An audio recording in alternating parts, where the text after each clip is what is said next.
Été 72. Comme chaque année, mes parents nous emmènent, mes deux sœurs, mon frère et moi, à l'aventure sur les routes d'Europe. L'occasion pour mon père de reconvertir sa fourgonnette utilitaire en camping-car de fortune.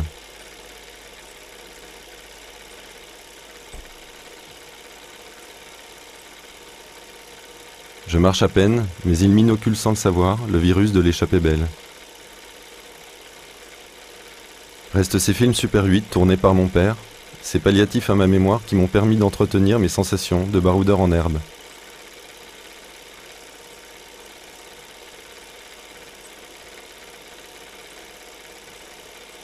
Toutes ces images de cinéastes amateurs résonnent encore en moi, comme l'élément déclencheur de mes pérégrinations passées et à venir.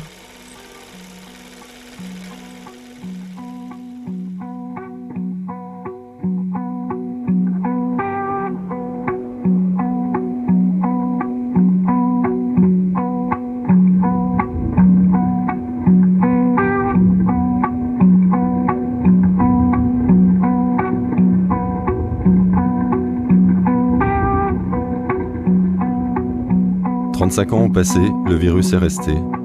En 1997, je découvre la Patagonie à l'occasion d'un tour du monde. Je peux alors mettre des images réelles sur mes lectures adolescentes. Coloane, Sepúlveda et Chatwin m'avaient déjà laissé entrevoir ce qui fait de la Patagonie un mythe. Un territoire immense et vanté, coincé entre les océans Pacifique et Atlantique. Mais le séjour est trop court, frustrant. La magie du lieu m'échappe alors qu'elle est à portée de main. Depuis, l'idée de revenir seul sur ces terres virait à l'obsession. Fin 2006, après 2 ans de préparation, j'ouvre une parenthèse dans ma vie. Je quitte Paris, mon travail et ma compagne pour 6 mois de solitude au guidon de Paloma, la moto qui va m'accompagner durant les prochains 20 000 km de route, pistes et canaux.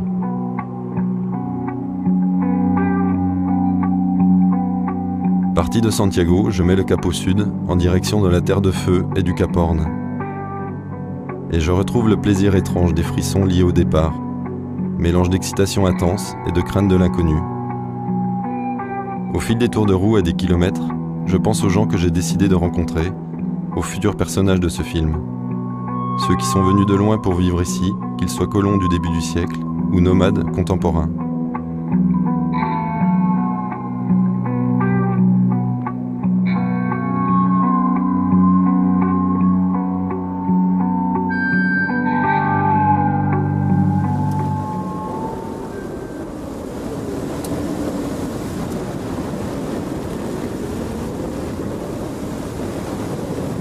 Plus de 4000 km au compteur, et la piste a remplacé la route asphaltée depuis longtemps.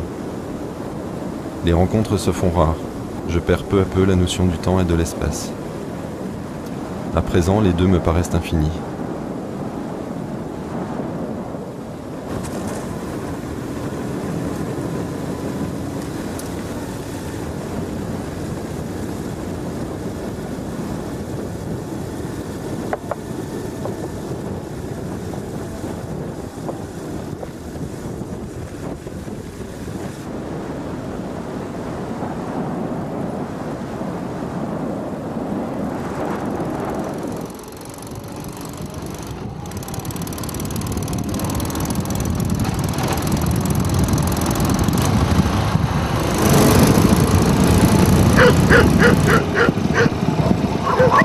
Regarde le chien. Hubert a 60 ans. Il y a 2 ans, il décide de quitter New York, où il vivait, pour s'offrir 10 années de route. Les nôtres se croisent sur la Carretera Austral, au Chili. Cet éternel voyageur me parle de ses 3 filles, devenues adultes, et qui suivent à distance les aventures de ce paternel hors norme. Hubert prend pour moi des allures de père spirituel, malgré son analyse très personnelle des transmissions filiales. Les parents, ils sont là pour te faire chier, donc t'as qu'une envie, c'est de partir. C'est pas... Tout petit, ça m'a pris. J'avais 7 ans. J'ai eu la chance de voyager très jeune, par moi-même. J'avais 16 ans quand je suis parti la première fois, 17 ans, pardon. Et j'ai fait le tour d'Israël à Dodan. J'ai loué un âne là-bas et j'ai fait le tour comme ça. Et donc puis pour moi, c'était formidable. C'est la première fois que je voyageais sans la famille, sans les parents, sans tout ça. Et puis j'ai fait plein de voyages, mais qui étaient plus des voyages de vacances ensuite, parce que ensuite j'ai eu des enfants, j'ai 3 filles, donc il faut les élever, il faut travailler, donc on part plus pour 4 mois. C'est très simple, j'étais pas fait pour travailler, j'étais fait pour rouler. Tu sais comme on dit, il a réussi. Bon, moi j'ai jamais réussi, financièrement j'ai jamais réussi. J'ai vécu dans les dettes toute ma vie. J'ai appelé ça 10 ans sur la route parce que financièrement c'est à peu près l'argent que j'ai. Donc au bout de 10 ans j'aurai plus d'argent. Donc dans 10 ans, je retravaillerai, puis c'est tout. Socialement je suis un peu la cloche. Dans l'esprit des gens, quand tu leur dis tu dors dehors avec ta toile plastique et ton sac de couchage, mais pour moi c'est le contraire, tu vois. Pour moi c'est une liberté extrême de pouvoir faire ça, de dormir dehors. Et puis j'ai la trouille, hein, parce que des fois t'as des bestioles, t'as des trucs. J'ai été obligé de prendre certains risques, hein.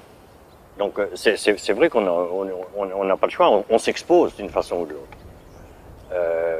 Oui, et puis on est très vulnérable.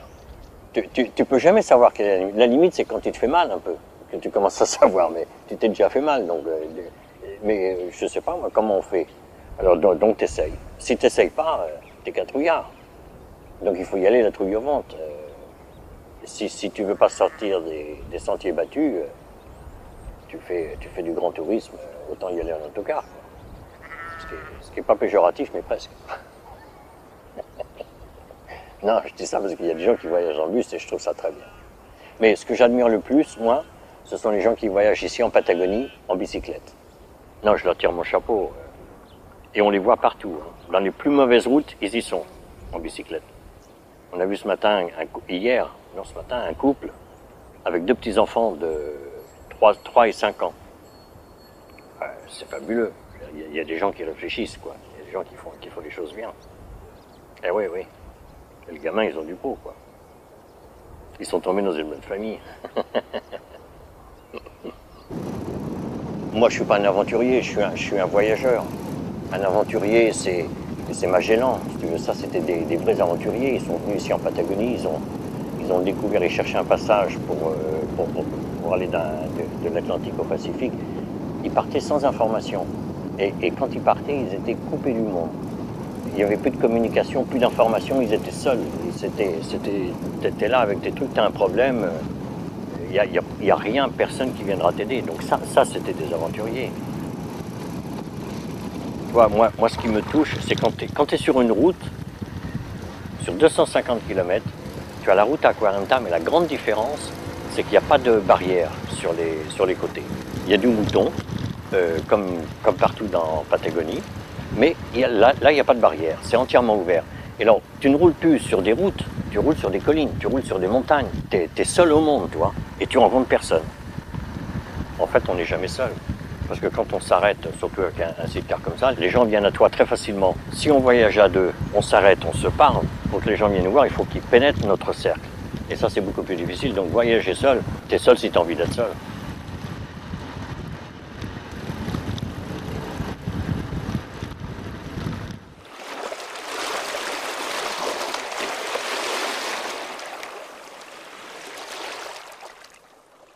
Je me sédentarise peu à peu dans une solitude douillette. Je me parle à voix haute et deviens une sorte d'ours schizophrène qui fait les questions, les réponses et se fait rire tout seul. Après toutes ces années de vie parisienne où j'ai dû composer un personnage socialement fréquentable, dans un univers de promiscuité et de pollution sonore, tant d'espace, de silence et de liberté me rendent euphorique et m'enivrent.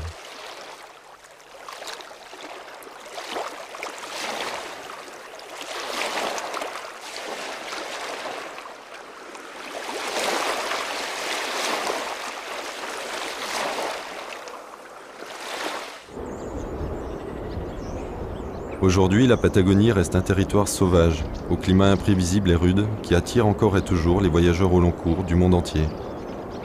Ils sont là pour plusieurs mois et sillonnent ce territoire à pied, à vélo, en bateau ou à moto. Parfois, leur route croise celle d'un autochtone qui porte le même nom qu'eux et qui leur raconte l'histoire de ce grand-père venu de très loin, chercher l'aventure et la bonne fortune en Patagonie 80 ans auparavant.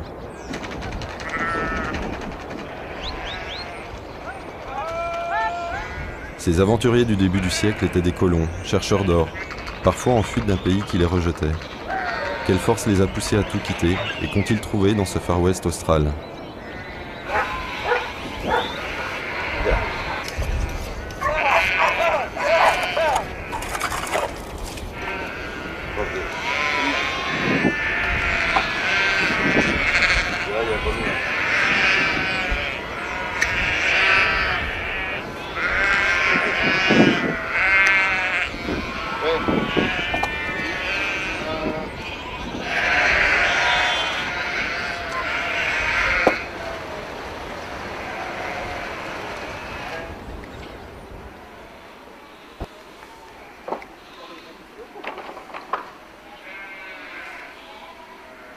Tome nota, por favor, cambio. Quisiera que me compre. Don Eduardo est arrivé dans la région en 1948. À l'époque, l'État chilien attribuait gratuitement des territoires aux colons, désireux de participer au développement du pays par l'occupation du territoire.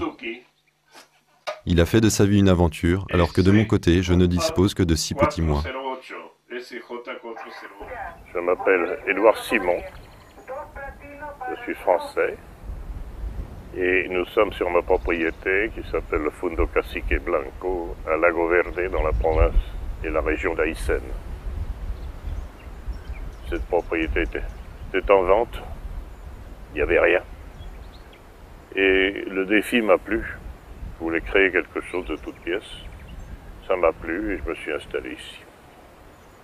Pour tout vous dire, la route est arrivée ici à Lago Verde en 1996. Et le premier voyage, j'ai mis 13 jours à arriver jusqu'ici. Alors parfois on arrivait au bord de rivière, et puis la rivière était en crue, impossible de passer. Il fallait attendre 6, 8, 10 jours pour pouvoir passer. On ne pouvait pas emmener tous les chevaux en laisse. Alors des chevaux qui étaient chargés de sel ou de sucre qui passaient dans la rivière à la neige, de l'autre côté, il n'y avait plus de charge. Dès que vous arriviez ici dans le secteur, tout avait flambé en 1944.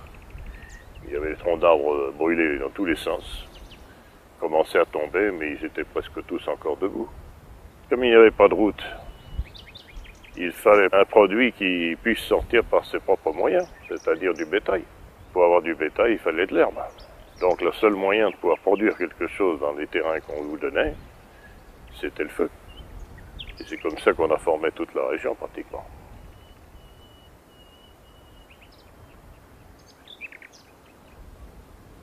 Les gens vivaient dans des huttes, surtout, avec sol en terre battue et un âtre au milieu de la chambrée. C'était vraiment un peu ce qu'on trouvait en France et en Europe au temps du Grand Charlemagne. Les gens se promenaient avec le revolver dans la ceinture et puis le machette, ou un grand couteau derrière. Pendant les fêtes, quand les gens commencent à boire, on ne sait jamais exactement comment ça va se terminer. Et alors, il y avait également des bagarres et des conflits pour les terrains. En principe, on arrivait, on trouvait la limite que prétendait le dernier colon qui s'était installé, et puis on s'installait de l'autre côté. Et on donnait à son tour une limite à celui qui suivait. Le pouvoir public était représenté par un poste de carabinier où il y avait 3 carabiniers. Et puis, c'est tout ce qu'il y avait comme organisation. Il y avait une centaine d'habitants entre tous les âges.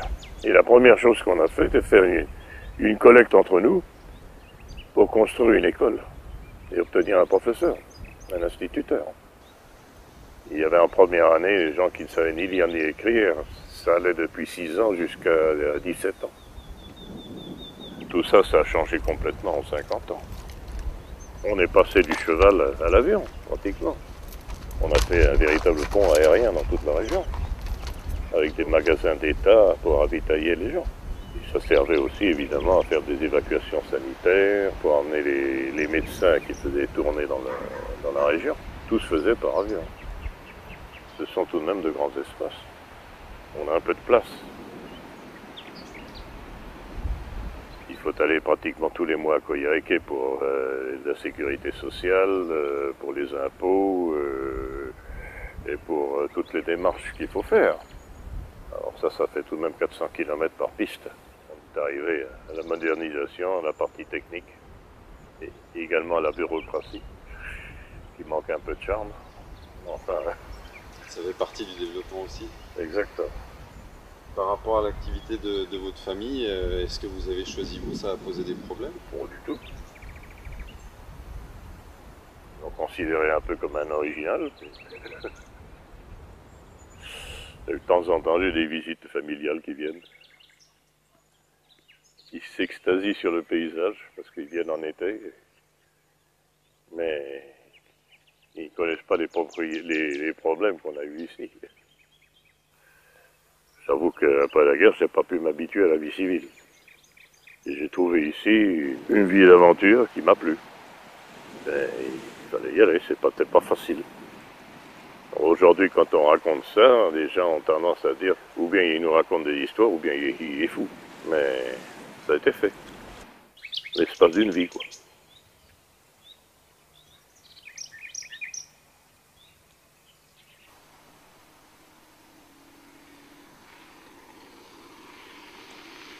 Rencontrer et filmer ces personnages au destin parfois romanesque, c'est me confronter à l'origine de ma propre présence ici.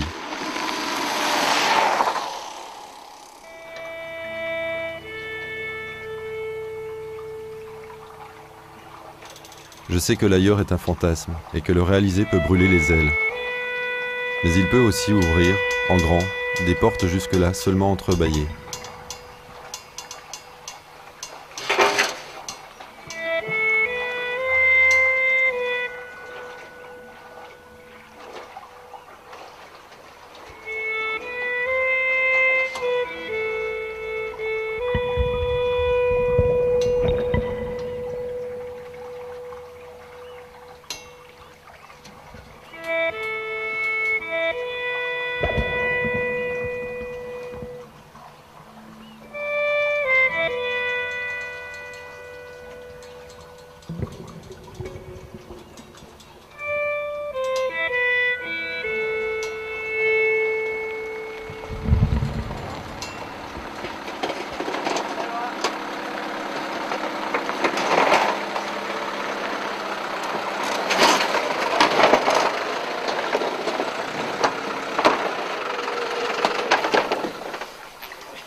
¿Cruzan aquí todos los días? Más o menos.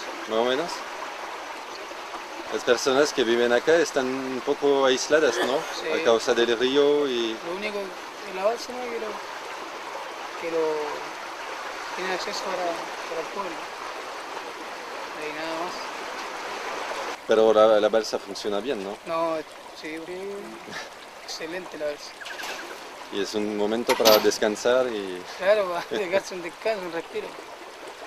Está buena, sí, está buena. Sí.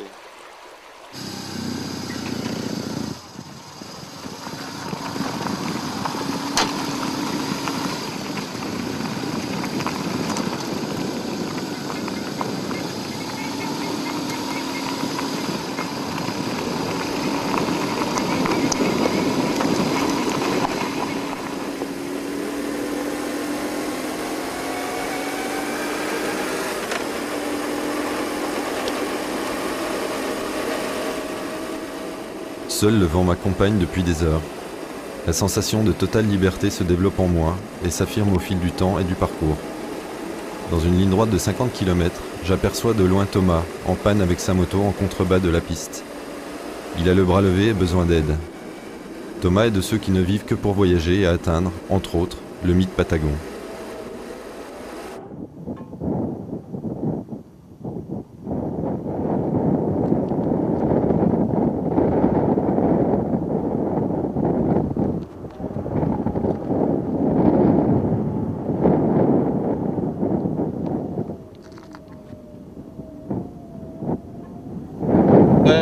Una pinchada hace, no sé, hace esta esquina.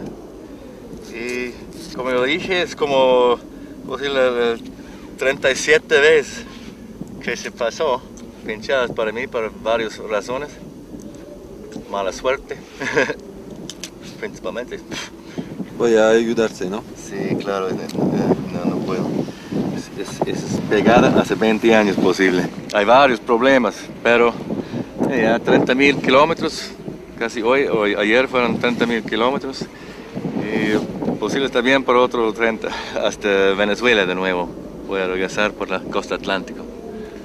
Yo soy de Canadá, por la costa Pacífico, cerca de Vancouver, Victoria se llama esta.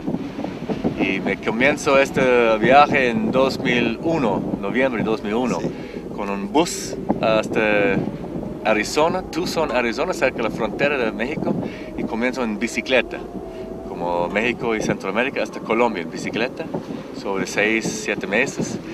Y trabajé en Colombia, no hay más dinero en Colombia, trabajé 2 años y medio para ahorrar dinero y me cambiar por una moto.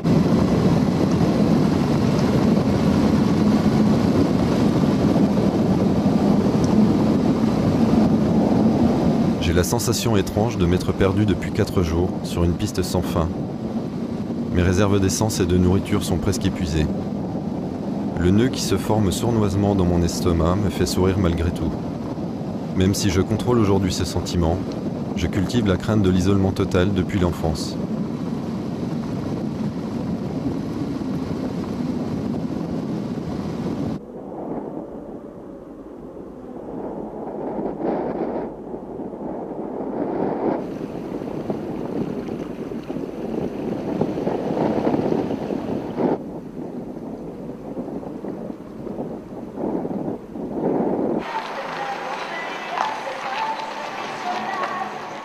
Un village oasis fait son apparition tel un mirage et me tire de ma rêverie. Ici, au milieu de la pampa argentine, je perds encore un peu plus mes repères. Les poubelles ont des visages, les habitants, peu bavards, gardent leurs secrets.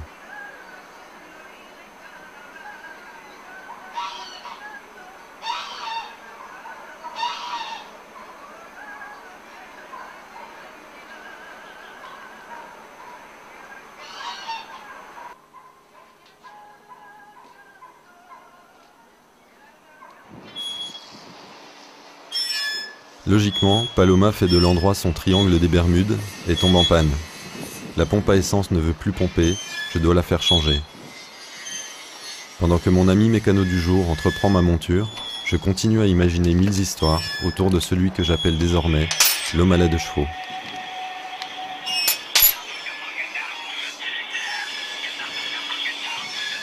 Allô?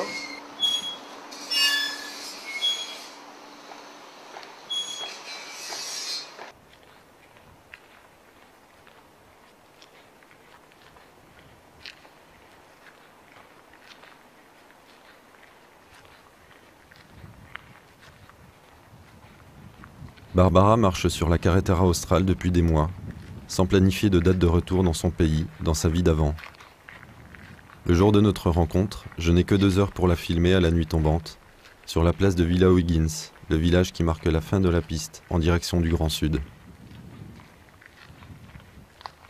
J'avais envie de faire une longue marche, et donc en préparant le voyage ici au Chili, j'ai vu que je pouvais le faire sur la carretera australe.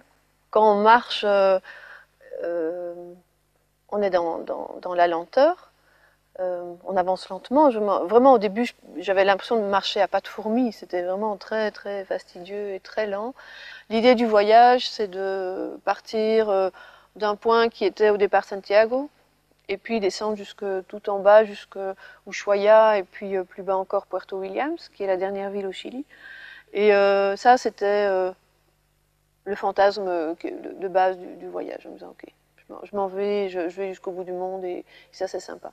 Et cette terre de feu, j'ai vraiment envie d'y aller depuis très longtemps. J'avais lu le livre de Jean Raspail, qui se souvient des hommes, et donc ça donne envie d'y aller, ça c'est sûr. Donc je suis partie sur cette idée-là. Je voyage maintenant parce qu'en Belgique, il s'est passé toute une série d'événements qui m'ont fait comprendre que, ok, il n'y a plus grand-chose pour moi en Belgique, il fallait que je m'en aille et que je fasse ce voyage. Et donc j'ai quitté mon appartement un peu forcé, j'ai quitté mon boulot, ça c'était par choix, et j'ai pris mon sac à dos et je suis partie. C'est vrai qu'au début, ça tourne beaucoup dans la tête là. Toutes les pensées sont très fort liées à la Belgique, à mes amis, à ma famille. Et, donc je me fais un tas de films, je me fais un tas d'histoires. Et je parle. Et c'est vrai que quand on est seul, on n'a pas l'occasion de communiquer avec quelqu'un. Donc on parle tout seul et on parle beaucoup. Avec le temps, on arrive à penser moins ou être moins pris dans cette pensée un peu obsessionnelle, comme ça, qui ne s'arrête pas, et arriver à arrêter de penser et à être dans le présent, vraiment, de ce qui se passe. Au début, c'est un peu difficile parce que physiquement, il faut que le corps s'adapte. Il y a les ampoules, les mal de pied, les mal aux jambes, enfin tout ça, c'est très présent pendant les 10-15 premiers jours et puis ça passe. Il y a certainement un vrai plaisir à partir seul et voir un peu ce qui va se passer pendant la journée. Voilà, c'est ce qu'on appelle l'aventure. Ça mange pas de pain, c'est très simple, c'est aller d'un point à l'autre, en jouant sur le hasard comme ça. Mais c'est pas être seul, c'est être soi-même, être là. Je prends tout l'espace, j'occupe tout l'espace, je vis tout l'espace, j'ai tout pour moi. Et donc, il y a un élargissement énorme, parce que tous les instants sont à soi. Tu imaginerais t'installer ici? Je pense que ce serait vraiment super. Ouais. Esa caja a veces tengo como 30 kilos y en esas carreteras con muchos calaminas se dice, se rompe muchas veces, pueden ver como 6 reparaciones, soporta aquí, a veces no lo soporta, esto, y por fin esta es la solución, no hay más. Me pregunto cómo haces para manejar solo con un brazo. Me dices que estás acostumbrado, pero... Sí, acostumbrado primero en la bicicleta, la tour de bicicleta, fue mi primera vez en una cosa, 2 ruedas, después mi accidente fueron en 96, una persona de moto, ¿no? es contravía, porque se duermen, está en contravía en mi carril, tengo que bajar la carretera y perdió el control y chocó un árbol. Y mi cabeza por allá, en ese momento, se rotó todos los nervios de la columna, de la cuerda espinal. Y después de eso, 2001, comienzo mi primera vez en 2 ruedas de nuevo. Tengo confianza suficiente. Mi vida es viajar. Hace 86 comienzo a viajar. Yo trabajé solo a ahorrar y viajar hace 20 años. No quiero parar mis viajes con el accidente. La embrague es estos 3 dedos. Embrague y el freno frente. Y la complicada es, tuve 2 minutos a aprender que manejo. Lo más difícil es salir la embrague, en el mismo tiempo voltea por más fuerte. Esa es la cosa, pero ya después de 2 minutos. Y todas las direcciones y luces son aquí también. Me cambió todas las 2 cosas, la embrague y las luces, en 1 hora. En 6 meses, 5 o 6 meses, yo soy en Colombia de nuevo, voy a regresar a Canadá. Por 1 año, 2 años ahorro dinero de nuevo. Y mis padres son viejos, quiero visitar. Antes se cayó posible. Tratar como un bebé.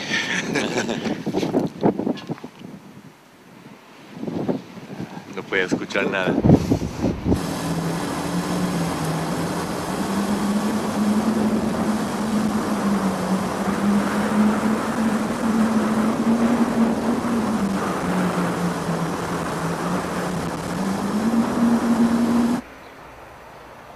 Nedelchka a quitté la Croatie dans les années 60 pour s'installer et vivre en terre de feu.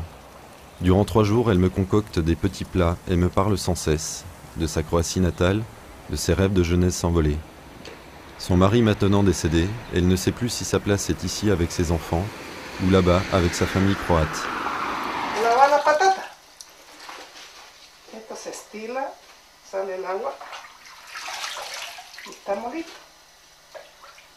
Esto sería lechuguita. La gente vive aquí no demasiado nervioso ni demasiado ligero como para decir como europeos. Europeos somos gente más ambiciosa lo que vamos y cuánto vamos a hacer. ¿Me entiendes? Y aquí la gente que vive en esta tierra, que nacieron aquí, ellos no piensan tanto. le gusta salir, le gusta bailar, le gusta cantar, juntarse con los amigos, comer y tomar vino. Sí, pero usted se siente europeana. Ahora me siento como chilena o más, porque vivo muchos años más aquí, doble más años que lo que he vivido allá. Entonces yo me considero más chilena que croata. Entonces yo ahora no puedo hablar de qué está pasando allá en Croacia. Yo no puedo hablar, ni sé cómo es, ni qué es lo que hacen, ni todo. Tengo deseo de ver, visitar, pero hasta ahí no. Porque mis sobrinos, esa gente joven, ellos saben sobre mí, pero ellos no saben si soy buena, mala, cariñosa, no cariñosa. Entonces yo soy una persona, ir allá, soy una persona extranjera. Somos como pájaros que están volando y cae en cualquier parte. Y esos pájaros, ¿qué es lo que hacen? Tratar de sobrevivir, buscan comida. Y esta mantequilla que usted lo ve, viene de Alemania, Holanda. ¿Por qué no hay aquí? Sí, hay nacional, pero yo prefiero esta porque me gusta más.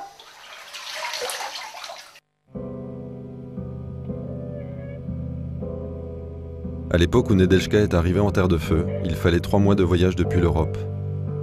Un lent déplacement qui laisse le temps aux esprits rêveurs de fantasmer une vie meilleure.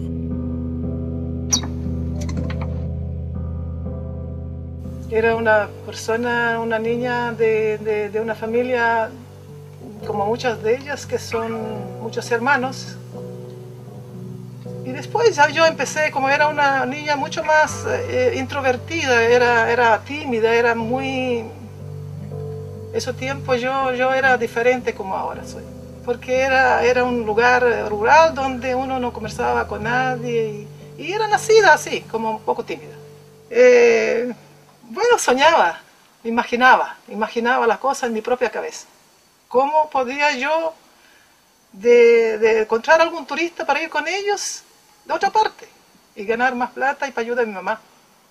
Encontré un matrimonio que era de nuestra procedencia croata, que vivía en Santiago de Chile, y lo conocí por casualidad y me invitaron a venir a Chile. ¿En qué año? 1961. Pero como era muy joven, sin experiencia, sin nada, no pensaba cosa mala, nada trágico, nada. Solo lo único que la nostalgia me crucía por la mente y dejarlo todo atrás, empezar nuevo rumbo.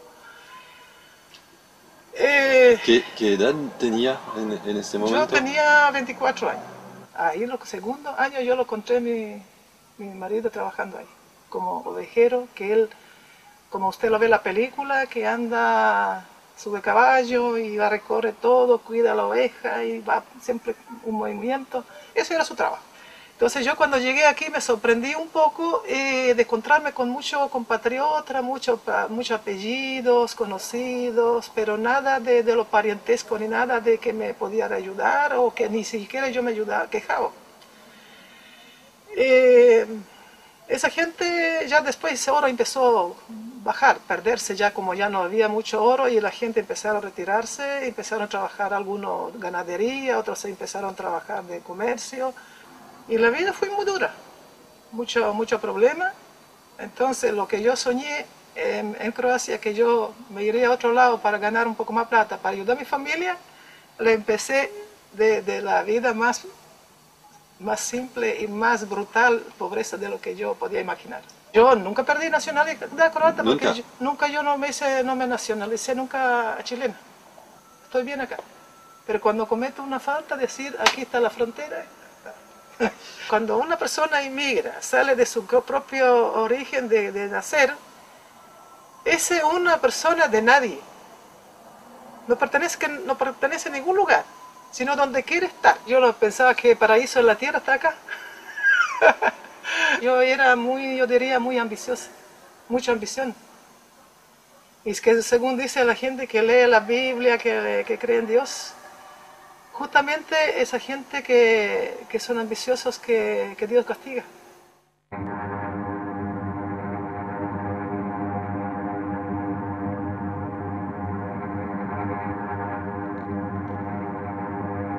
Quand le vent est trop fort et que je n'arrive plus à tenir la moto sur la piste, je hurle sous mon casque, d'impuissance et de peur. Un jour, une claque éolienne plus violente que toutes les autres m'envoie dans le décor. Alors que tout se joue en un dixième de seconde, ma pensée est concise, fulgurante. Je suis dans le fossé à 90 km/h, les éléments sont les plus forts, mon isolement est certain et mon existence bien fragile.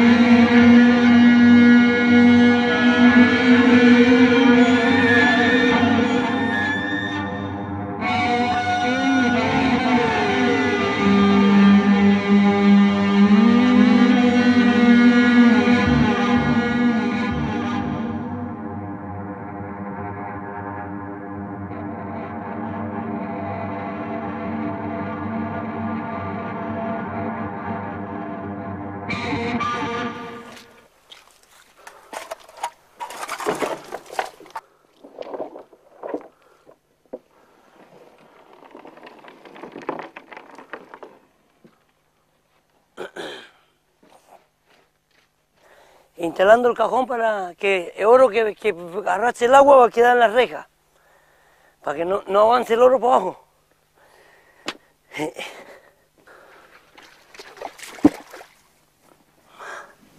Entonces, antes de sacar el oro, hay que construir represas de agua. Claro, hay que tener represa arriba. Allá arriba hay 3 represas grandes.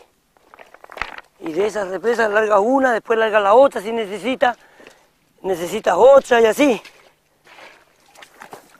Es como usted, si no tiene el cassette, no puede grabar. Dans les montagnes de la Terre de Feu chilienne, je rencontre Georges et m'installe quelques jours chez lui. Il est d'origine allemande mais n'a jamais quitté cet endroit où il est né. Les voyages, il les imagine. L'aventure, il la vit au quotidien, en cherchant de l'or.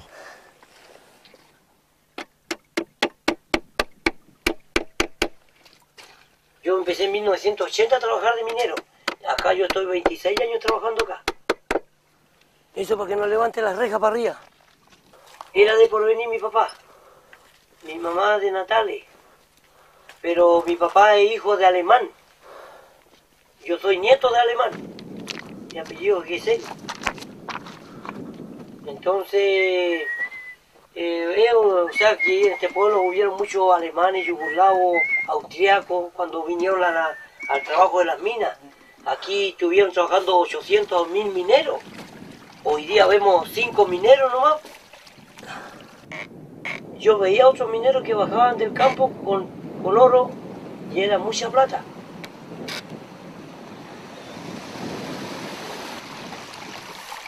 Y entonces, conversando con ese minero, me decía que sacando oro se ganaba más que ser amesado, por eso que el hombre ya trabajaba en la mina muchos años.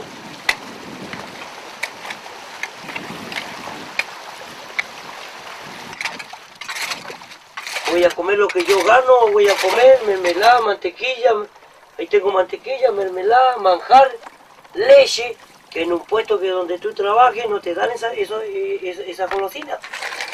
No miras tele y eso ya te prohíbe un poco, queda un poco aislado en un puesto. Y acá no, acá yo me siento como que estoy en la ciudad. No es tanto aislado porque son 30 kilómetros, es cerca del pueblo. Hay otras personas que tienen 200, 300 kilómetros. Yo también he estado en 250 kilómetros trabajando al mes. Poquito, ¿viste? Es una libertad.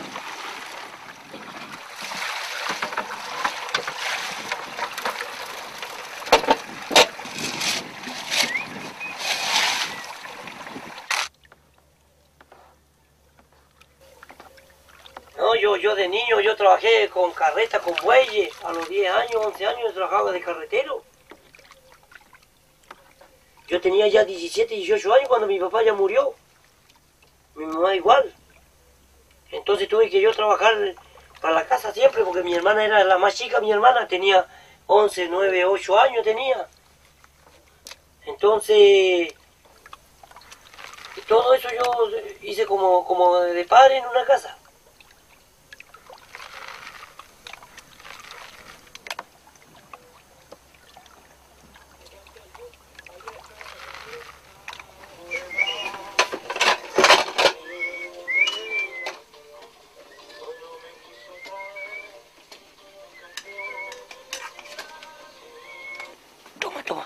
come.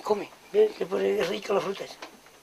Puta, a viajar, claro que conviene si uno que pudiera viajar, porque dice voy a ir a conocer otro país que acá conozco aquí Punta Arenas nomás.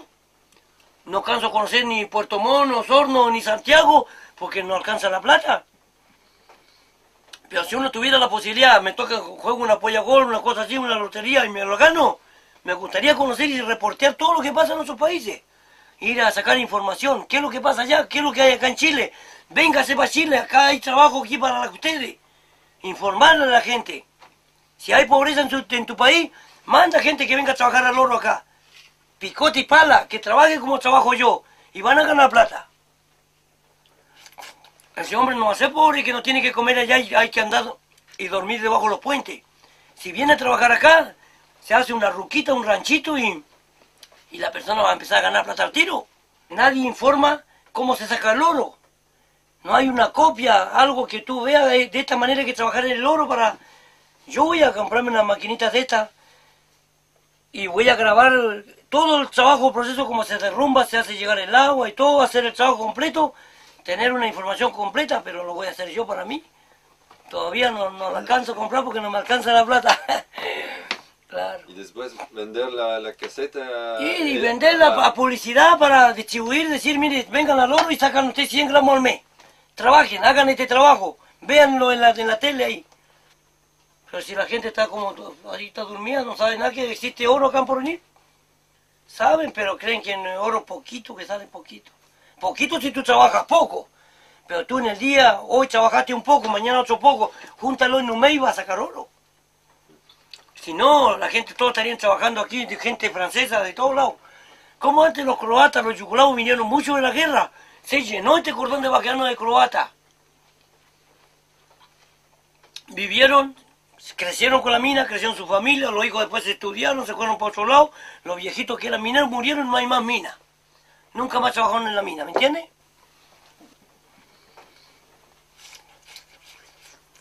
¿Piensas que hay bastante oro para todo el mundo? Hay oro, todo el cordón completo.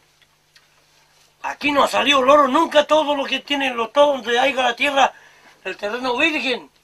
Todo ese cerro hay para lavarlo si quieren. No faltan brazos.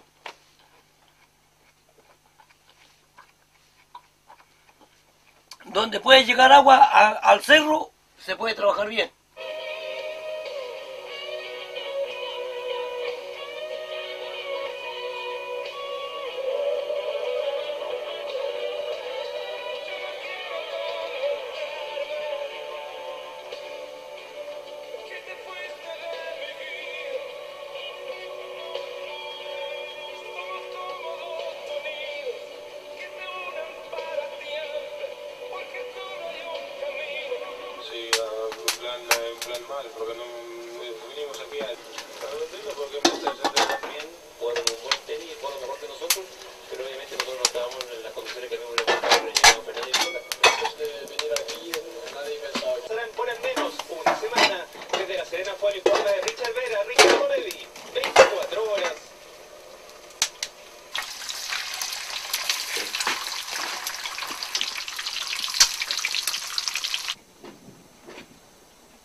¿Te gusta más la vida aquí en el cordón que en la ciudad, no? Sí, porque ahora voy a terminar ahora hasta abril y voy a descansar el invierno mirando tele en el pueblo ahí nomás.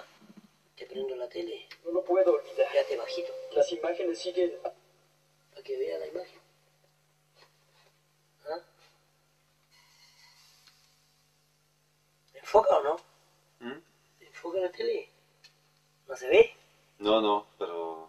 ¿No vale? No. ¿No vale? No, lo que es más interesante es que... para que vea que hay tele, para que vea que hay tele. Ah, sí. Es importante para ti que la gente puede ver que hay una... Que tele, para que no diga que es muy solitario. Va a decir, ah, no, está de pantalla nomás. ¿Ve que es importante porque dice, ah, no, tiene tele, se ve. ¿Sí?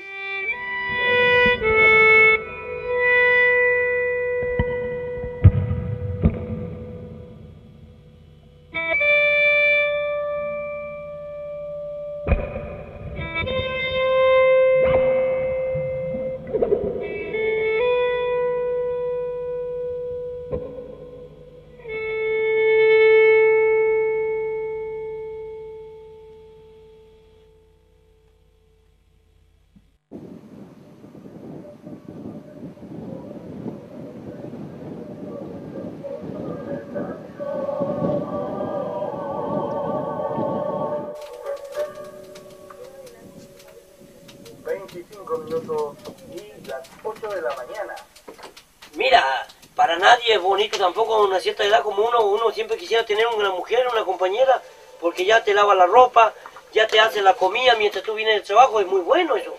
Ah, no, estoy contrario de eso. Pero cuando ya mujeres malas se dejan tirados, sin ser viciosos, sin ser todo borracho, sin ser fumador, mujer llega y se manda a cambiar y se va. Entonces uno piensa que todas las mujeres son iguales. Te quiero hoy, mañana no te quiero. Entonces esa cuestión no es así.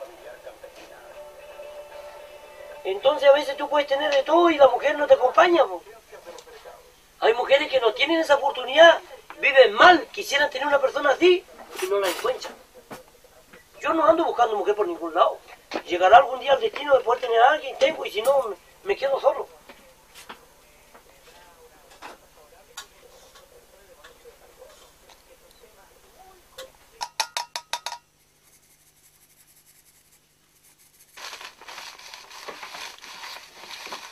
Esto se hace porque lo estoy sacando el oro sin mercurio, oro puro.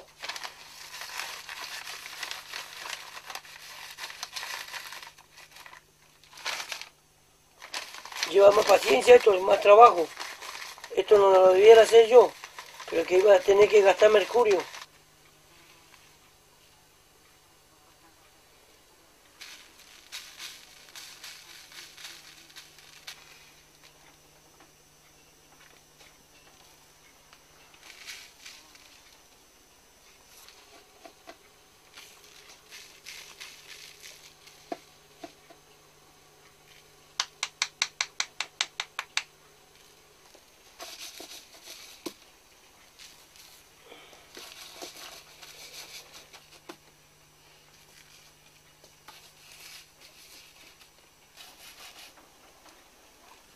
No, hay 32. 32, no tengo la de 2. 33 mucho y hay 32.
Yo soy la mayoría solo.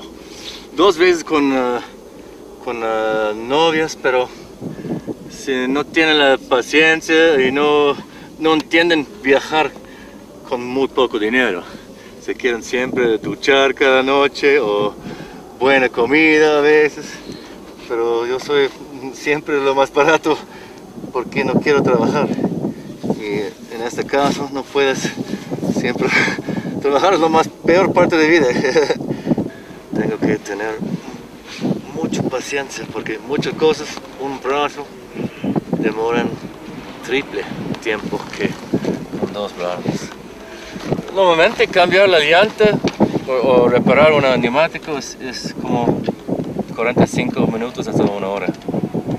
En este caso porque se cayó en la suave, en esta blanda grava, tienes que sacar su ayuda porque gracias a Dios tú vienes. No me gusta ayuda muchas veces porque yo soy una persona sola en muchas cosas. Y a veces con ayuda personas dañaron cosas, otra cosa más. Sí. Eso pasó. ¿Tienes 45? Sí. ¿Sí? Que tengo suerte porque yo descubrí mi pasión en mi vida. Mi pasión es viajar, conocer personas, culturas y todo eso. Porque no hay problemas todavía acampar en carpa. Porque todavía yo tengo muchos problemas en mi cuerpo. Ya compré una buena colchoneta con aire. Antes fueron solo espuma y no puedo dormir muy bien. Normalmente tiene otra mano, yo voy a sacar mi dedo adentro y separar la cámara, pero yo puedo ver lentamente. Pero el problema, si está allá pinchada y acá se pincha entre los dos metales, yo tengo que sacarlo antes. Pero sí, ya casi. No. Primero, a veces son así.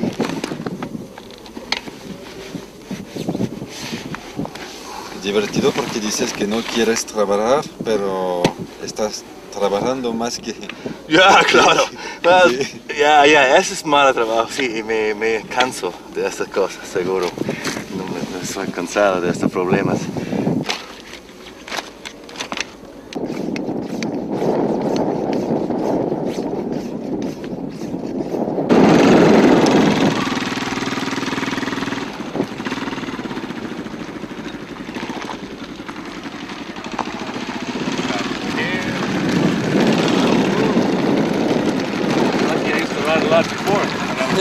Younger. I got my balance good anyway from trials riding. Yeah.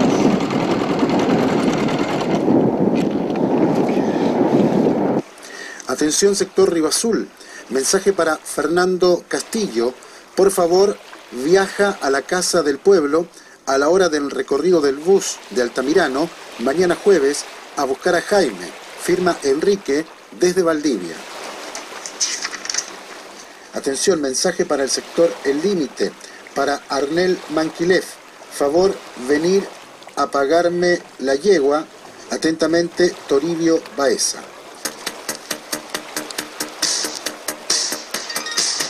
Y así en Estrella del Mar estamos completando otra entrega del Mensajero del Sur. El Mensajero del Sur, el programa creado para unir y servir a toda la zona sur del país.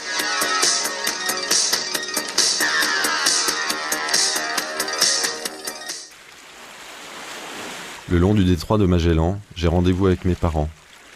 Ils sont venus me rendre visite dans cette partie du monde qu'ils ne connaissent pas, où leur camping-car n'a jamais mis les roues. Je suis heureux et fier de leur faire découvrir ce qui est devenu mon univers, de les faire venir à moi, à ce qui me fait vibrer. Avec une simple camionnette, ils m'ont fait rêver toute mon enfance, et constate ici le résultat de cet apprentissage.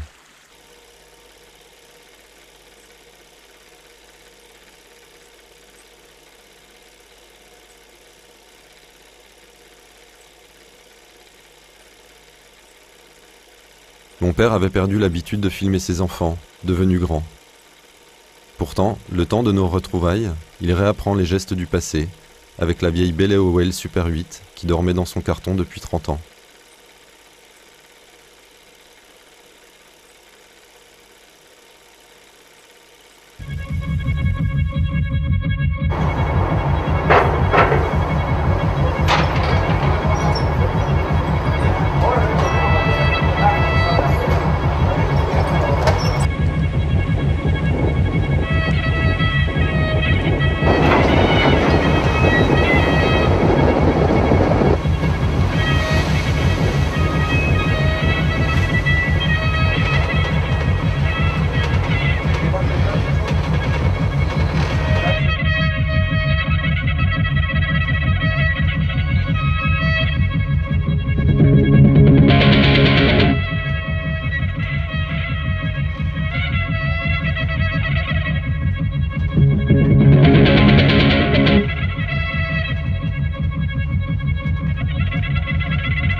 puerto Natales a Puntarenas. Navega en latitud 53 grados 01 minutos 07 segundos sur.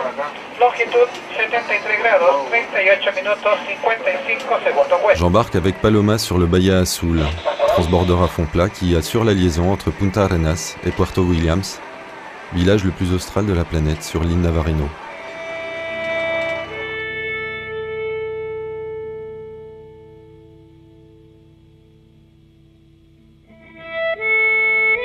« 40 heures de navigation, 600 km de canaux et de fjords dans le Pacifique, c'est l'éloge de la lenteur. »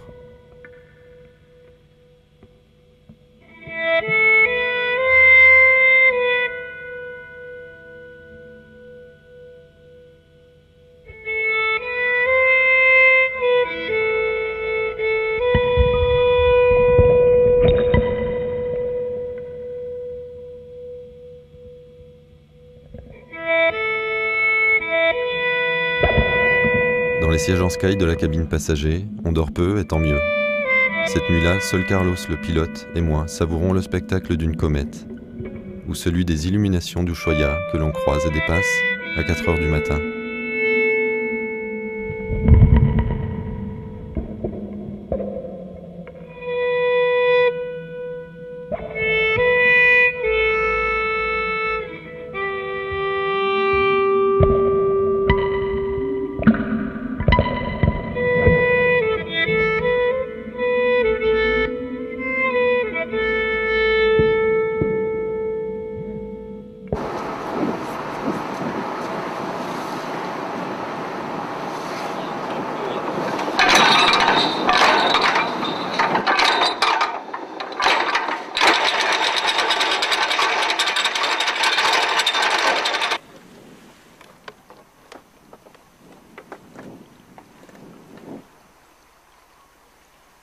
Gilles vit la Patagonie depuis 10 ans. Même si son port d'attache reste l'île Navarino, c'est un nomade qui a largué les amarres depuis longtemps à bord d'un petit voilier bleu pâle.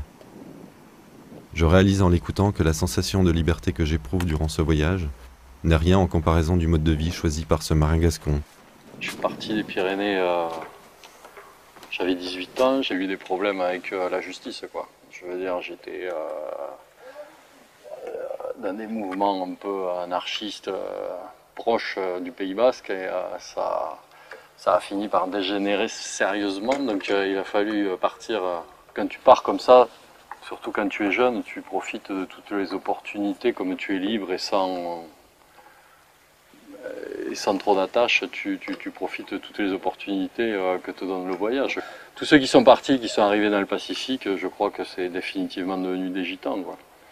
Ils sont, soit ils finissent par rester dans les îles au chaud sous les cocotiers, soit au bout de 10 ans de cocotiers, comme moi, ils décident de faire le pèlerinage jusque dans le Grand Sud ou dans le Grand Nord. Et en fait, c'est comme ça qu'on se retrouve ici. C'est des communautés de gens qui voyagent et qui se retrouvent. Je pense que c'est vraiment sur des modèles nomades qui ont toujours eu cours un peu partout, que ce soit depuis dans les steppes d'Asie ou chez les gitans chez nous. Et c'est vrai que c'est des modes de vie auxquels les gens ne veulent plus échapper au bout d'un certain temps. Et puis après, c'est qu'on aille au sud ou au nord dans le Pacifique, que ce soit l'Alaska et les côtes russes, ou que ce soit la Patagonie, les côtes de Patagonie jusqu'à l'Antarctique, c'est des pays qui sont tellement grands et tellement sauvages qu'on a une diversité d'endroits où on peut s'arrêter pratiquement sans fin, où on peut passer sa vie, quoi. Je crois que s'il faut chercher une différence entre nous et puis des gens qui vivent dans une ville, il n'y en a pas, à part que nous, quand on n'a pas d'argent, on réduit nos besoins. Et que ça c'est la clé de la vérité et du bonheur, quoi. Je veux dire, les gens qui ne sont pas capables de réduire leurs besoins, ils sont morts. On a des budgets qui feraient absolument hurler de rire n'importe quel étudiant qui loue un appartement à Paris. Ou qui ferait hurler de désespoir, plutôt, je pense, parce que c'est des vies qui coûtent pas cher du tout. Je veux dire, je pense que quand même, maintenant, la balle est dans notre camp à nous. C'est-à-dire que plus ils en dépassent et plus les gens qui sont entassés dans les villes, ils s'aperçoivent qu'il y a quelque chose qui ne va pas quand même. Je crois qu'il y a beaucoup de gens qui ont l'âme nomade. Moi, je m'en rends compte chaque année un peu plus, et qu'en fait, les gens sont tellement conditionnés par les religions, les sociétés, les écoles, à penser matérialisme et sécurité, que finalement, ils finissent par être bloqués. Et moi, ça, c'est le genre de choses que j'ai jamais accepté et que j'accepterai jamais. C'est vrai qu'il y a beaucoup de gens qui sont là et qui aimeraient bien et qui ne font pas parce que, je sais pas, ils culpabilisent déjà de respirer. Chez les femmes, par exemple, moi, je trouve que celles qui sont vraiment extraordinaires, c'est les femmes qui sortent de 3000 ans d'oppression un peu partout sur la Terre et puis qui sont les plus folles, quoi. Je veux dire, les grandes aventurières des années qui arrivent, c'est des femmes. Je veux dire, les hommes, il ne faut pas qu'ils s'endorment. Il faut avoir une capacité à l'insouciance qui est quand même peut-être ça lié à des traits, dans mon cas, des histoires de vie bien particulières et pas forcément très agréables. Parce que forcément, c'est un peu comme les histoires d'amour, ceux qui partent, c'est toujours ceux qui sont mal.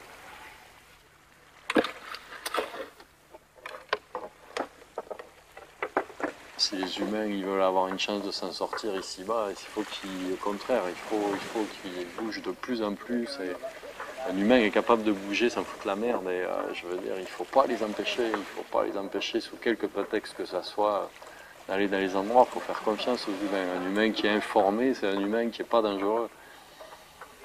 Un con, c'est quelqu'un qui ne sait pas. C'est des endroits, quand on les a connus et qu'on les a fréquentés, qui donnent un goût à la vie et un piment aux choses et qui est vraiment extraordinaire. Et après, c'est évident qu'on cherche forcément à reproduire des choses comme ça.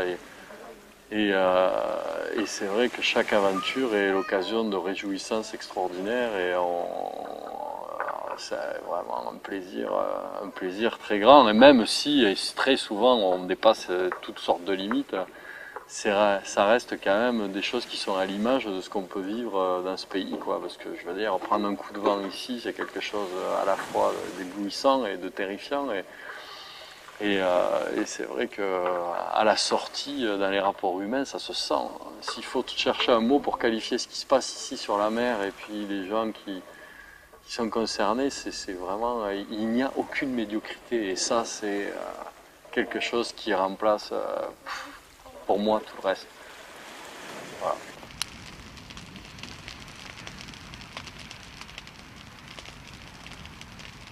Sur le canal de Beagle, un bateau de croisière rentre de l'Antarctique en direction d'Ushuaïa. Je me demande alors si les passagers distinguent mon feu, s'ils se posent la question d'une présence humaine dans cette partie isolée de l'île. De mon côté, je ne peux pas manquer les illuminations de cette ville flottante. Combien sont-ils à bord ? 2000, 3000 ? Peu importe, ils sont de toute façon plus nombreux que tous les habitants de l'île Navarino réunis. Ce soir, je rêve sous le ciel austral étoilé, comblé et heureux. Mais que je prenne autant de plaisir à être seul me questionne sur le but de cette expérience. Même si je pense à celles et ceux que j'ai laissés en France, je profite pleinement de cet exil. Sans doute parce qu'il est momentané, marqué dans le temps. Qu'en serait-il s'il devenait définitif ?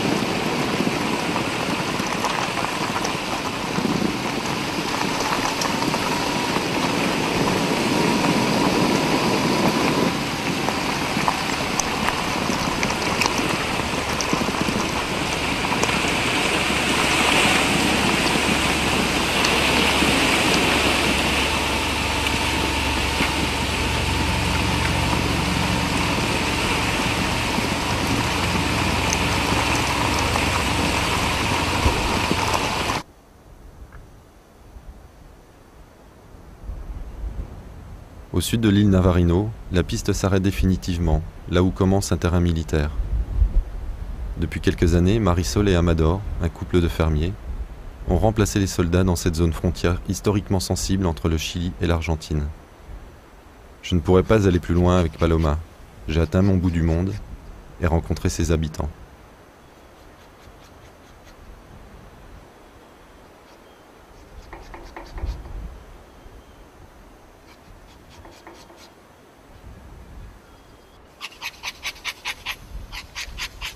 Silencio la isla. Se ven luces, pero... Donde estuve yo se veían luces, pero es real, ¿eh? Es cierto que se ven. Pero nadie, o sea, por lo... ¿Pero luces de qué? En la noche. ¿Pero en el cielo? En tierra se ven. ¿En tierra? Según dice que esos fueron... Según dice que fueron campamentos indígenas. Donde hay oro enterrado de los indígenas, dicen que enterraban el oro. ¿Y que la luz provenía de... Dicen así porque son de la tierra? Sí. Pero eso se ve, sí. Eso es cierto. Yo lo he visto. Pero tú ves una luz en la noche en una distancia y tú no te ubicas nunca dónde es.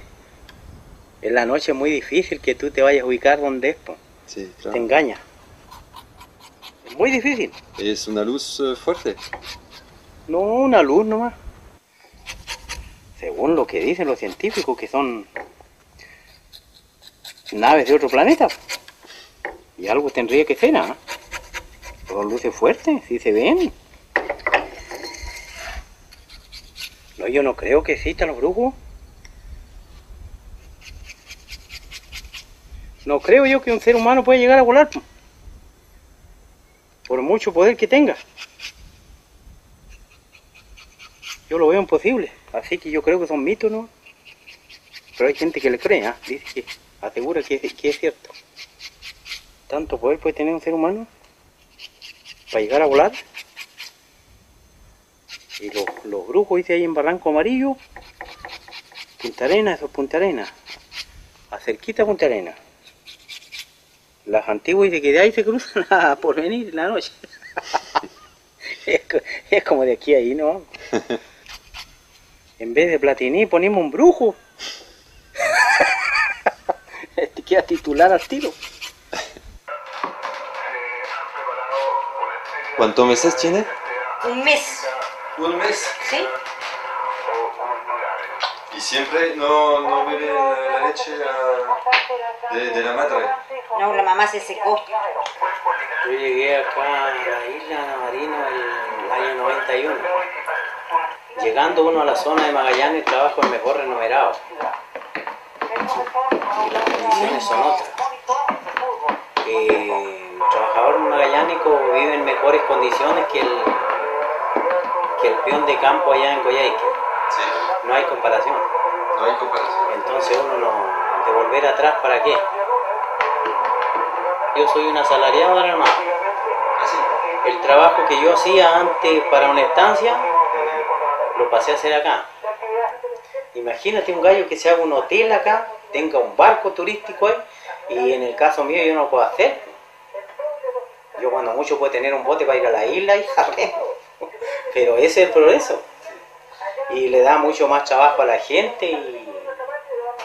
O sea, una que ocupa mano de obra y hay desarrollo. Y hay mucha gente que le gusta eso por la tranquilidad. De no escuchar ningún ruido, porque si tú vienes de una ciudad, y claro, para una persona que está acostumbrada al ruido debe ser impresionante no escuchar ningún ruido. Aquí para a una persona así que le gusta escribir o leer, tiene un lugar donde se puede concentrar. Perfecto, sí, claro. ¿Sí? Donde nadie te va a interrumpir. Así que voy a tratar de siempre estar aislado, ¿no? Si tengo que ir más al sur del mundo, iré más allá, ¿no?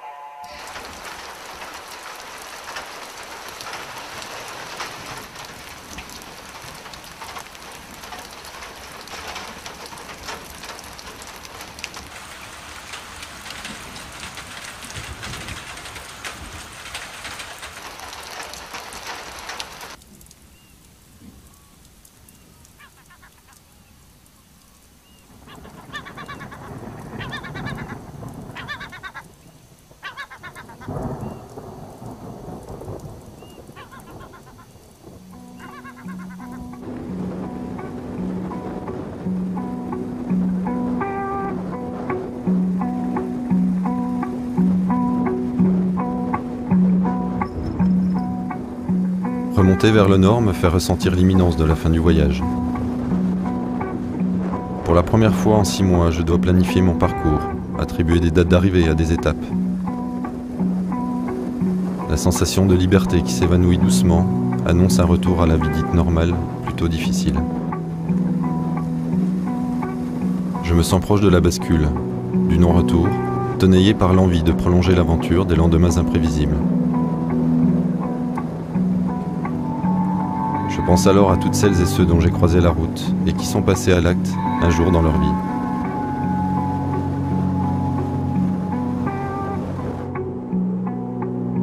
Je sais maintenant que si d'aventure je repartais, je pourrais ne plus rentrer.